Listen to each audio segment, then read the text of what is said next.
काय कर्म केलेलं आहे पुण्याच्या दृष्टीने, तर ते आपण आज आठवतोय.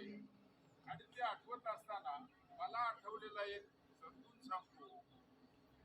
आता बाकीचं काय माझा एवढा संपर्क आलेला नाही, परंतु काही आला संपर्क त्यामधून आपले विकासराव काकडे आंबेडकरी चळवळीकडे त्यावेळेला संपूर्ण आपलं आयुष्य वाहून घ्यावं असं ठरवलं.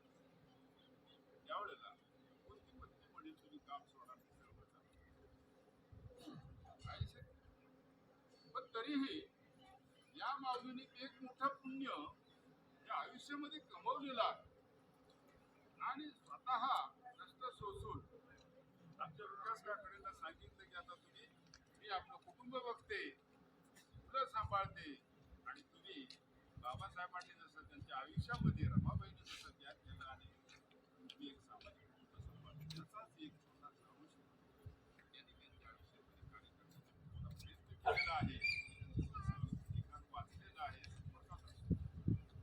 चळवळीमध्ये त्यांना आपल्यासाठी पूर्ण वेळ मोकळा दिला. हे मोठं पुण्यकर्म आहे. आणि हे मोठं पुण्यकर्म जे आहे ते माझ्या महत्वाचं आहे. किमान आपण आपला पोटाचा उदरनिर्वाहाचा भाग सांभाळून आपण सगळं करत असतो, तर आपण किमान या मातेच्या स्मरणाच्या दिनानिमित्त त्यांचा हा गुण आपण कोणातरी आपण घ्यावा. म्हणजे किमान आपण नाही एवढा मोठा त्याग करू शकलो, आपल्या जोडीदाराला आपण मोकळं नाही सोडू शकलो, तरी आपण धर्माच्या कामासाठी आपण जर एक तास तरी वेळ दिला पाहिजे.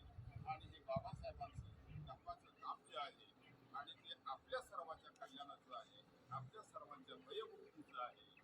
आज समाज भयामध्ये वावरतोय आपल्याला माहिती आहे, म्हणून मी शब्द भयमुक्त भयमुक्त वापरतोय. हे नीट लक्षात घ्या. काय बोलावं काय बोलू नये ठरवावं लागतं का नाही नव्या पिढीला, बरोबर? व्हॉट्सअप इंस्टाग्राम याच्यावर काकडीचं बरोबर आहे का? आहे का बोलायची सोय? मी मुद्दाम शब्द भयमुक्त वापरतोय, जाणीवपूर्वक वापरतोय, आणि हे करण्याचा प्रयत्न ह्या दोन महामानवाने केलेला आहे. सोडायचं का आपण? भयमुक्त झाला